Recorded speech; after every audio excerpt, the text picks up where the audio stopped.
Biomass is the byproduct of an agricultural industry, and our palm oil industry has the most of it because it is our largest agricultural industry. 80 million tons to be precise. On top of that, we have 59 million tons of pomace, which is the effluent that comes out of the process of extracting palm oil from the fruit.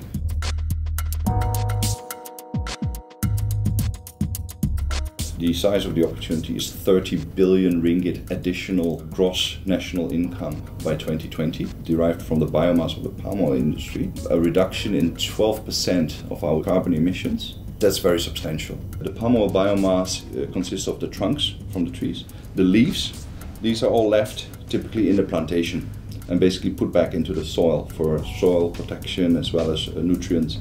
The fruit bunches are harvested and end up in the mills, and after the oil is extracted, it's an empty fruit bunch. Then a byproduct of that as well is kernel shells, which are inside the fruits, and mesocarp fiber, which are the fibers that drop from the fruits.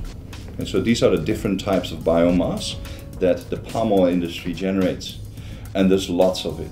If we don't have a national strategy on how to capitalize on that and how to utilize it and how to build new industries on it, then it will proliferate and disappear. People will start to export it, they will dry it, they will sell it for 50 ringgit per ton as a commodity.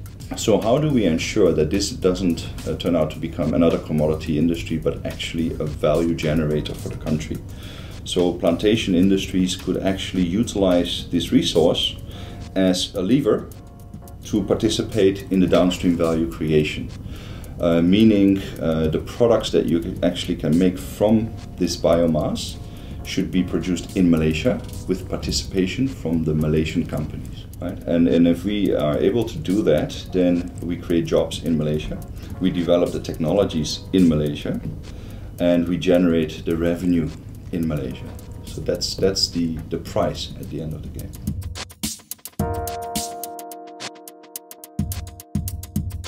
If we talk about opportunities in biomass utilization, we talk about fertilizer, which is the lowest value. It's about 28 to 70 ringgit per ton. The next one would be energy, so you can burn it for energy and feed it into the grid with a feed-in tariff.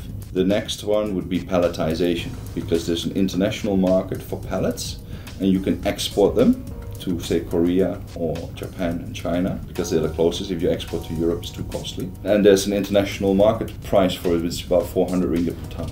Then a little bit further out are fuels. So you can actually use conversion technologies to convert the biomass to fermentable sugars, which is a chemical process. And then you can convert the sugars to ethanol, which is a drop-in fuel that can be used. That's still about 3 to 5 years away from reaching commercial scale in the world, actually, from biomass. It can be done from sugars today or starch, but not from biomass. Once the fuels become available, or basically when at commercial scale you can convert biomass to fermentable sugars, then you can also go into the chemicals. Because from fermentable sugars, today you can already create lactic acid, succinic acid, ethylene, polyethylene, and so on. So we want that to happen in Malaysia. So for that also we have an incentive for companies who want to do that. The technology resides mainly overseas to do this at scale. So we want those companies to come here, but we don't want them to buy the biomass cheaply and then disappear with it.